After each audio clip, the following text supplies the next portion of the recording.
ខ្ញុំអានទិហៈទិឆុងប្រចាំថ្ងៃទី26ខែ10ឆ្នាំ2025ថ្ងៃនេះគឺថ្ងៃដីបូកអង្គុយលើរោង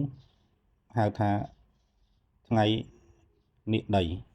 ចំពោះទិហៈទិឆុង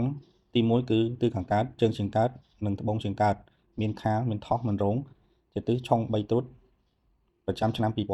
2025ហៅថាឆ្នាំសាញ់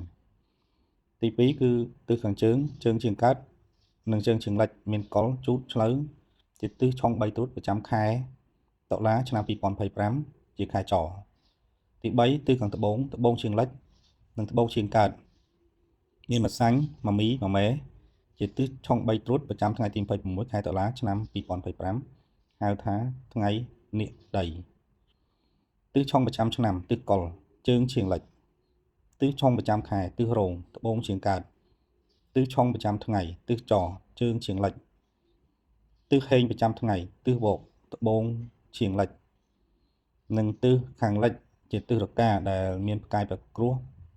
ប្រចាំខែតុលាហៅថាខែចចំពោះការបង្ការឆុងគឺហាមស្វានដំជួសជុលឬបង្ការបង្កឲ្យមានជាសម្លេងនៅទិសឆុង